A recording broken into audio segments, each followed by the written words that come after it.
po, may kakibat din po pala itong karapatan. Kaya nararapat lamang po na mabigay sa kanila ang mga karapatang ito. Salamat po sa Diyos, marami po kami natutuhan sa araw na ito. Kuya Eric, Bible story na po. Sige, umpisa na natin. Kahapon ay natunghayan natin ang tungkol sa pag-uusap ni Laban at ni Jacob. Di niya po sinaktan si Jacob nang maabutan niya po siya. Hindi po pala nagpaalam si Jacob kay Laban nang siya umalis dahil natatakot po siyang baka sa pilitang alisin po sa kanya ang kanyang mga anak. Oo, kaya nga tumakas si Jacob kay Laban eh. At alam niyo ba kung ano ang naging pag-uusap nila? Ano po, Kuya Eric? Eto, basahin natin ang nakasulat sa Henesis sa 31, 35 hanggang 44.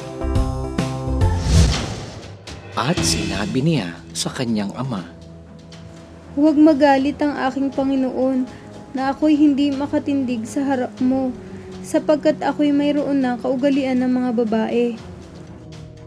at kanyang hinanap. Datapwat hindi masumpungan ang mga larawan. At nag-init si Jacob at nakipagtalo kay Laban. At sumagot si Jacob at sinabi kay Laban, Ano ang aking sinalangsang at ang aking kasalanan upang ako'y habulin mong may pag-iinit? Yamang inapuhap mo ang lahat ng aking kasangkapan. Anong nasumpungan mong kasangkapan ng iyong bahay? Ilagay mo rito sa harap ng aking mga kapatid at ng iyong mga kapatid upang hatulan nila tayong dalawa. Ako'y natira sa iyo nitong 20 taon. Ang iyong mga babaeng tupa at ang iyong mga babaeng kambing ay hindi nawalan ng kanilang mga anak. At ang mga tupang lalaki ng iyong kawan ay hindi ko kinain. Ang nilapa ng mga ganid ay hindi ko dinala sa iyo. Ako ang nagbata ng kawalan. Sa aking kamay mo hiningi, maging nanakaw sa araw o nanakaw sa gabi. Ganito nakaraan ako. Sa araw ay pinupugnaw ako ng init at ng lamig sa gabi. At ang pag-aantok ay tumatakas sa aking mga mata. Nitong 20 taon ay natira ako sa iyong bahay. Pinaglingkuran kitang 14 na taon dahil sa iyong 2 anak. At 6 na taon dahil sa iyong kawan. At binago mo ang aking kaupahan na kung hindi sumaakin ang Diyos ng aking ama, ang Diyos ni Abraham at ang katakutan ni Isaac, ay walang pagsalang palalayasin mo ako ngayong walang dala. Nakita ng Diyos ang aking kapighatian, ang kapaguran. Ang mga anak na babaeng ito ay aking mga anak, at itong mga anak ay mga anak ko, at ang mga kawan ay mga kawan ko, at ang lahat ng iyong nakikita ay akin. At anong magagawa ko ngayon sa mga anak kong babae o sa kanilang mga anak na ipinanganak nila? At ngayon halika, gumawa tayo ng isang tipan. Ako't ikaw na maging patutuo sa akin at sa iyo.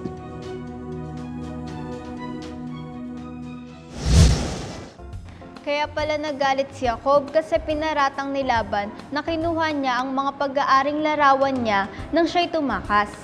At sinabi din po ni Jacob kay Laban ang kanyang pagiging matapat na paglilingkod nung siya po ay nag-aalaga ng sariling pag-aaring kawan ni Laban. Pero napapayag po ba ni Laban si Jacob na gumawa sila ng kasunduan? Yan naman ang tutuklasin natin bukas kung loloobin ng Panginoon. Huwag kayong liliban sa panonood ng Bible story. O mga bata, tatandaan natin ang mga karapatang ito ng ating mga guro ha? Matutuhan sana natin ang pagpapahalaga sa kanila dahil ito din naman ay isa sa kanilang karapatan. Kaya dapat lagi kayong sumunod sa inyong mga guro dahil may ganitong sinasabi ang Biblia sa aklat ng 1 Pedro sa 2 at 17. Basahin natin. Igalang ninyo ang lahat ng mga tao. Ibigin ninyo ang pagkakapatiran. Mga takot kayo sa Diyos, igalang ninyo ang hari. Kung ang mga guro natin ay may mga tungkulin, tayo rin namang mga tinuturuan nila ay may tungkulin sa kanila. Alamin natin bukas kung ano ang tungkulin ng mga mag-aaral sa kanilang mga guro.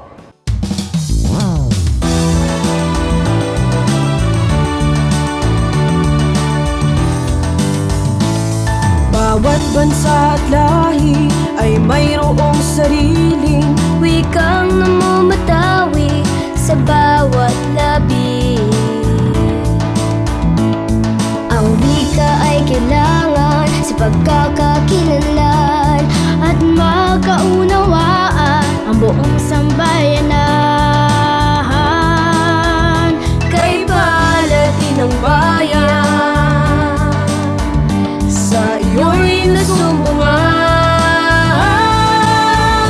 Pilipino, wikang kinagisnan, huwag limutin ang kabayanihan. Isang lahi at isang bayan, wika natin pahalagahan. Sa isang wika may pagkakaisa, huwag nang ikahiya pa, ibandila sa madla. Kay palad kababayan ng ating pinagmulan.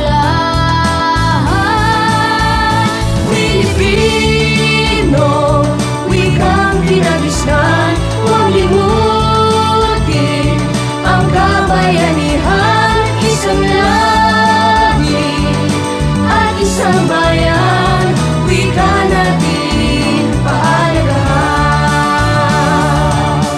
Ang ating wikang pambansa, biyaya sa atin ng Amang lumikha.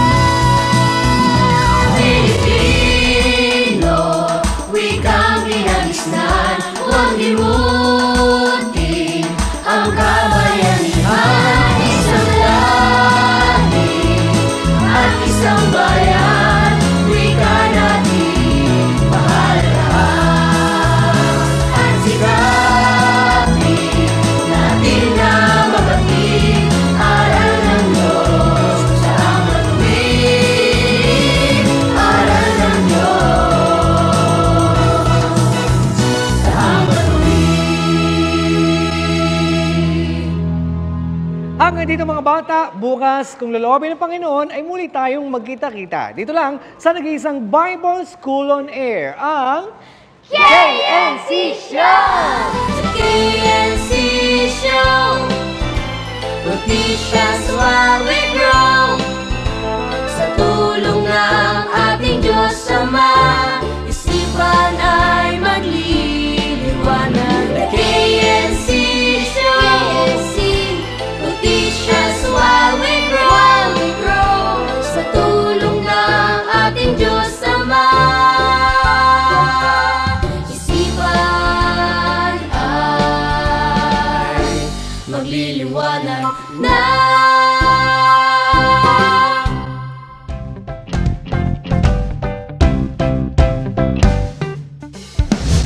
Sigurado mararamdaman nila ano mahalaga. Pero bago yan, kailangan natin ng tuturuan ko kayong gumawa ng mini craft foam. Accordion book. Ayun pagkilala sa kanilang natatanging araw ng kanilang selebrasyon.